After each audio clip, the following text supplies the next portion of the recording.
So as I was playing with this guy, he kept calling me ass in the game when he was literally using fucking aimbot the entire time. So that's when I had enough. I got that nigga's IP address, and then I fucking bombed his house like a terrorist. Who the fuck starts a conversation like that? Motherfucker, I literally just walked in the room. You still needed to be subjected to the words of the biggest alpha male in this entire planet. Oh, you're definitely the biggest, all right. Whatever, jackass. Anyways, you ready to head into the Discord so you can show us whatever you wanted to show us? Yeah, I'm ready. Let's go and see what they're up to. Dude, this game Limbo is fucking awesome, my guy. You think we should play it on the channel at some point, Brock? I mean, I wouldn't be opposed to it if we didn't already have an absolute grocery list of games to finish. But honestly, sure, we can play it at some point. All right, it's settled then. Looks like it.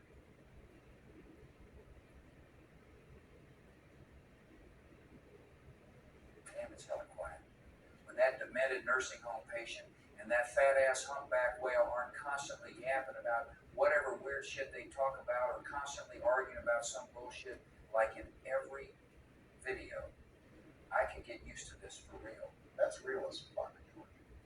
I love the two of them like brothers, but Jesus Christ, man, it gets to a point. Exactly. Especially with Donald and his antics. I know he's only trying to fuck around with us, but he can't keep this shit up forever. What's up, niggas? It's time to wake your asses up and get to 'em. Donald, would it actually kill your ass to not be on some bullshit for at least one video? Whatever, text him. Anyways, Joe should be here by now. Where the fuck is that nigga? What's giggity good chat at your boy Joe Biden in this hoe? All right, now that he's here, Joe, what do you want to show us? I wanted to get started on a series I've attempted to start since fucking February. George, hop off whatever game you're playing and hop in my stream. All right, then I guess I can return to this later. Real quick, can everyone in the call see my stream? Yeah, I can see it. I can see it, Joe, don't worry. Yeah, I can see it too. Anyways, Joe, what's this new series you wanted to do with us? All right, before I do anything, allow me to get into my secret narrator voice. 1 second, guys. All right, now I'm ready to start the video. So this series will be called Darker Media, a smaller series where I take dark and disturbing parts of our favorite pieces of media and then break them all down with an explanation, whether it be untold stories, scrapped ideas, or just little Easter eggs. I plan to cover them all within this new series. So why don't we go ahead and get started already? All right, so if that's the case, then what's on the table for today's episode? Glad you asked, Barack. Today we'll be going over the original story for The Walking Dead Season 2, a game made by a small indie company who is commonly referred to as Telltale Games.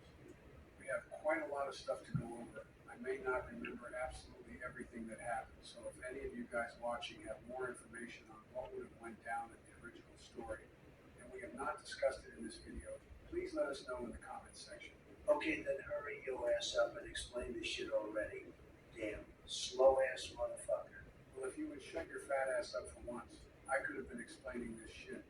So anyways, if anyone watching has little to no knowledge of The Walking Dead prior to watching this video, then that is completely okay. I am sure this will be an interesting experience either way.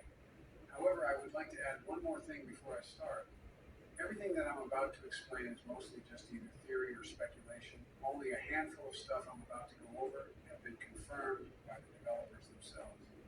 Well, with all that out of the way, grab some snacks, lay down in bed and relax, because this might be a long one. So I'm mostly just going to go through the episodes and how they were going to be like before the final product. Okay, so let's get started. Episode 1, All That Remains. I believe that this episode is the one that went through the least changes. However, a very noticeable change was the episode banner's design. I'll place the original banners at the top and the final product banners at the bottom. As you can see, in the final product version, Clementine looks scared and afraid, while in the original version, she looks more agitated. Is it just me, or does Clementine in the original banner just look mildly uncanny? I don't even know why it makes me feel that way, but it does. That's probably because you just bitch made Obama. Unlike the absolutely fearless, handsome, hot, and sexy leader of the man that I am, you choose to run away while I would face whatever danger or risks head on, like the absolute badass that I am. I think my brain just fucking killed itself here in this. I swear, all you do is fucking yap the most bullshit things about yourself. Fellas, stop arguing. Anyways, Joe, back to what you were saying. How was this episode supposed to play out? The As far as I'm aware, the original script for episode 1 was pretty much just a one-to-one replica of the final product. But one thing that was cut that I will go over was a scene near the end of the episode where Clementine went fishing with Alvin. And also Alvin had some lines where he would complain about having to hold the fish, and also some funny animations of Clementine trying to grab the fish and put them all in a cooler. So as we move on to episode 2, I can't help but be curious about how much actually changed, since only like 10% of shit was changed in the first episode. That's a valid question to have, Donald, and trust me, things start to change way more as the episodes go on and on. So anyways, back to the story. Episode 2, Don't Look Back. Similar to the banner from episode 1, the banner for episode 2 didn't suffer a major change, just a different position and angle for the characters on it. As for the episode itself, the one who was supposed to barge into your house was actually supposed to be Troy instead of Carver. You can see a small glimpse of this at the end of episode 1 from this clip right here. Well, if that was the case, then why wasn't that clip replaced when the full game came out? It's still there if I remember correctly. I have no idea, to be honest, Barack. But my guess is that since this plan for the story was scrapped very late in development and the general time constraints that come with making games, they didn't have the time to replace it. Okay, Joe's, speculation aside, how is this episode supposed to play out? Okay, so this is when shit starts to get confusing. So apparently Carver was never supposed to even exist. Troy was always planned for the game, but Kenny from season 1 was originally supposed to be Carver instead. This idea was obviously scrapped after they finished the original script because it just felt out of character for Kenny to be against Clementine. It's also worth noting that the cast from 400 Days would have showed up to the lodge and burned that bitch down. Yeah, but instead we have Carver shooting that bitch up like this. Okay, let's maybe not make those kinds of jokes right now. Yeah, for real.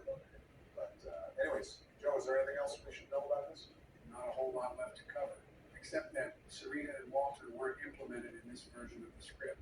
Well, with that out of the way, let's move on to episode 3. We'll do George. Now episode 3 is when shit really starts to get fucked up. So let's begin. Episode 3, In Cold Blood. The episode banner was just a different background and angle for Clementine and Rebecca. But anyways, the story of this episode follows Clementine and the rest of the cabin group as they head to Carver, well in this instance, Kenny's concentration camp. AJ was originally supposed to be born this episode, opposed to episode 4, in the finalized version of the game, but Rebecca would have died right after AJ was born.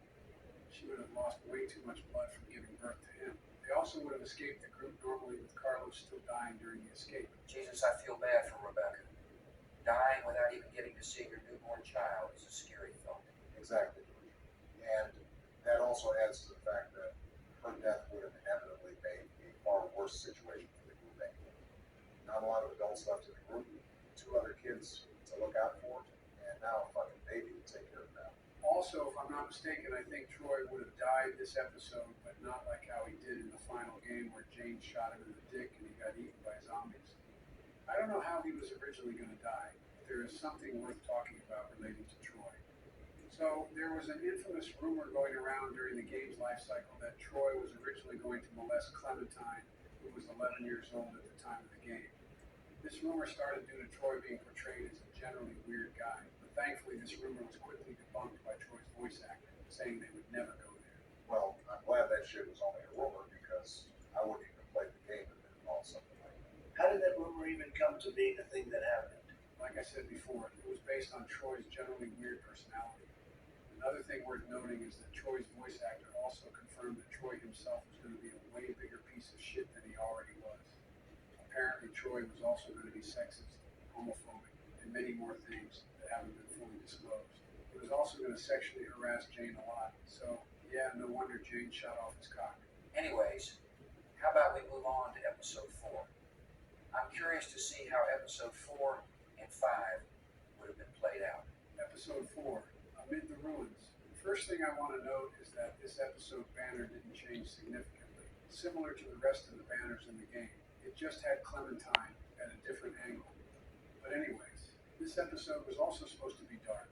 Following the events of the escape from Kenny's camp, they would have made it into temporary freedom. Instead of Arvo, at some point we would have run into Eddie from 400 Days, but then he would be killed later on. As for Sarah, instead of getting trapped and eaten by walkers the Civil War site, she instead would just run off into the blizzard at one point in the episode, making the state of her survival unknown in the end. Sarah would have certainly died either way, but to be honest, I don't even think she's the one to blame for that. It's because her father never fucking let her grow up. He kept sheltering her from the reality that she would inevitably have to face. Pardon the mini tangent from me, but I just had to get that out of me. Yeah, I think she died too. That was almost 100% guaranteed to happen with the situation she put herself in. Alright, so now that episode 4 is over, I'm going to get into why people call this the darkest script. It's because of the bleak and extreme way that the game would have ended. Episode 5, Better to Sleep. This episode banner had the most interesting change in my opinion. Instead of the zombie lying in the snow for no going back, we have a black silhouette, seemingly Clementine, walking alone in the snow, presumably holding AJ. In this episode, after Sarah ran off, Clementine, AJ, and Luke would have ended up all alone. Kenny would have had a brutal fight with Luke that would have led to Kenny being killed by Luke, but Luke would have been ambushed by a walker later and also getting bitten because of it. Clementine would have killed Luke on behalf of his request, but then we get into the actual part I've been wanting to talk about. Clementine and AJ would have been walking alone in the seemingly inescapable blizzard, and later, the player would eventually get the impression that AJ was weighing her down. So the final choice would be to either leave AJ behind and let him die so you could have a chance at survival, or just stay with AJ and go to sleep together as they hopelessly succumb to hypothermia. Jesus fucking Christ. I know they were trying to go for a dark ending, but forcing that choice on a kid is just fucking. I'd be lying if I said this ending didn't intrigue me. I'm curious to see how an ending like that would have been executed. I don't know about that one, Donald. Sure, the original ending is supposed to fit the realistic survival themes of an apocalyptic scenario, but it just played off as them going to the most extreme measures possible solely for the purpose of shock value. Plus, it would have rendered the sacrifices that Lee made so Clementine could have a fighting chance entirely meaningless. I didn't go too into detail because there wasn't really all that much to talk about. Like I said earlier, a good chunk of this was either speculated or theorized, with only a handful being actually confirmed by the developers. But anyways, that's going to be it for this video. If you want to see us look into Season 1, or if there's anything I may have missed, let me know in the comments below. And also join the Discord if you want to hang with our small but strong community. Alright, see ya. Have a good night.